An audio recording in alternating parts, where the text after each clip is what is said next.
بسم الله الرحمن الرحیم. السلام علیکم. مرګرو دا کلیپ د دې لپاره شیر کوو چې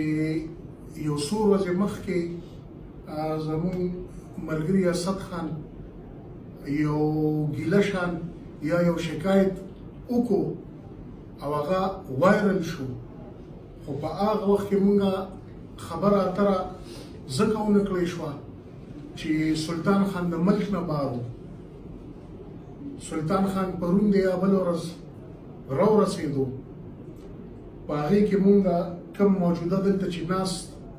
څومره ملګري دي مونږه په سلطان خان سره کېناستو او هغه ته مو وایي چې وروره تا باندې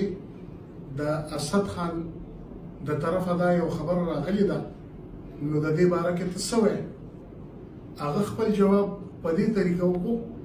چې مونږ ورونه هم یو، مونږ ملګري هم یو، مونږ د یو پارټۍ خلک هم یو، او هغه چې یو خبره کړې ده یقینا هغه ته به چا څه ویلي، خو زما دا فرض دی چې په ما باندې کوم ځای کې یو شک وشي، په ما باندې یو الزام ولګي، نو پکار دا دی چې زه د هغې کلیریفیکیشن وکړم. خبره د اسپتال وشوه، د هغې اوس هغه ډیټیلز کې مونږ ځو هغه ډېر اوږدېږي، خو لنډه به دا کړم چې په اسپتال کې 14 یا 15 د پی بي ایچ آی کسانو چې کوم په کانټراکټ وو هغه د های کورټ په آرډرز باندې هغه پرمننټ شوي دي، هغه د های کورټ آرډرز پراته دي، وی هغه به مونږ ښکاره کړو، او د هغې نه علاوه 12 یا 14 کسان چې کوم کلاس 4 شوي دي هغه غون په غون کلاس 4 به راشي او هغوی به حلفن وي چې مونږ نه چا په دې کې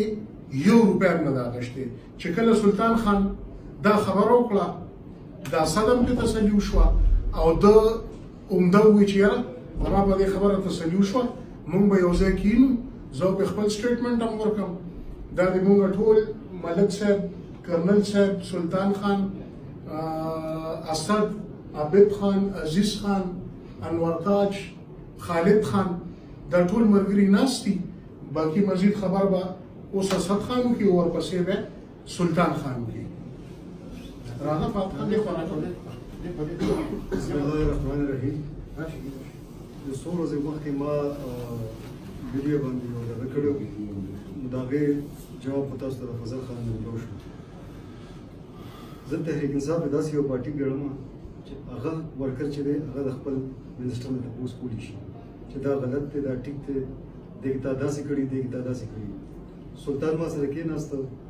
زه په یو شي پوهېږم چې نه دا داسې نه وه، دا داسې دی، دا داسې نه وه، دا داسې دی. خو زه په دې خبره باندې فخر کوم چې کوم زمونږ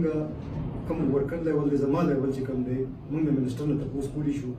چې وروره دا تاسې کړي دي. هغه فضل خان تاسو ته کلیر کړه چې دې کې یو غلطفهمیانې شوې وې هغه ختمې شوې، او انشاءالله دې نه پس هم هم زمونږ په دې باندې دغه مطلب په دې باندې به مونږ دغه کوو چې سلطان کې صحیح دته به مونږ صفا وایي چې تاکې دا دغه دی، نورې خبرې به سلطان وکړي. مهرباني. بسم الله الرحمن الرحیم. زه خو اول د فضل خان د کرنل انعام صاحب دا دواړه مشران دي، دوی شکریا ادا کوم چې دا جرګه دوی جوړه کړله، او زه به هم د دې نه شروع کوم چې لکه څنګه اسد خان دا خبره وکړه چې دا صرف په پاکستان کې پی ډي آی یو واحد پارټي ده چې دومره جمهوري کلچر دی پکې چې د پارټۍ هر یو کس چې کوم دی هغه د سیټینګ منسټر نه یا د خپل ایم این اے نه یا ایم پی اے نه د یو خبرې جواب غوښتي شي. نو هغه خو فضل خان کلیر کړه چې کومه خبره شوې وه د هغې باره کې چې کوم خلک شوي دي د پی ډي آی پالیسي ده په میرټ باندې هر یو روزګار ورکول دي، هغې کې هېڅ قسمه داسې خبره نشته دی، بغیر د میرټ نه یو سړی هم بلتي کېدی نه شي. دا مونږ ووایو چې دا کوم خلک شوي دي هغوی هم راتلی شي، هغوی هم د دې خبرې تسلي کولی شي چې مونږ په میرټ شوي یو، هېڅ قسمه داسې غلطه پلته خبره پکې نه ده شوې. اسد خان